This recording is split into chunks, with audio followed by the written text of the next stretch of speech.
My name is Callie Rinksmeyer. I'm a senior here in Pierre at TF Riggs High School, and I'm a part of their track and field team. I actually got injured with my hip my freshman year of soccer. We kind of determined a hip flexor strain, overuse kind of syndrome, because she is a sprinter. I went to physical therapy at Avera while I was out for that injury, and they just recommended that I try dry needling on my hip.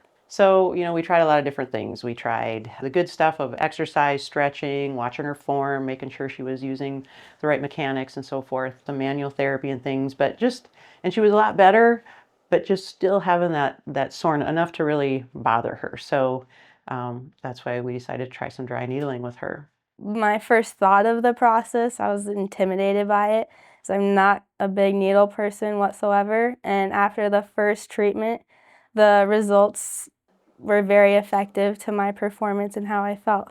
And so it made it a lot easier to come back and keep doing it. If you have a muscle that's not working properly, when you put that needle right into those muscle fibers, the needle itself, you can just putting that in there can get those muscle fibers to what we call twitch. And they can increase or decrease the amount of pulsating that it does to my hip. For one needle into a muscle, we leave it in there anywhere from 2 to 10 minutes at a time. When you stimulate it, get it to contract repetitively, get it to twitch, those muscle fibers, they start working better when you get them to do that repetitively with that external stimuli of the needle and then the electrical stimulation with it. I do it whenever I feel that it would be necessary, so when it feels tight or sore, maybe after like bigger workouts or something, and I do it a lot more often in season or when I have meets coming up.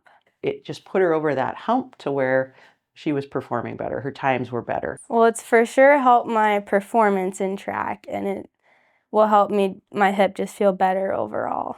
It's just been a really nice tool, an adjunct to our other modalities and standard things that we use, with the exercise and the stretching and manual therapies. Sometimes you just need that little extra push to get the tissue to work better. And so, yeah, it really has worked well for her.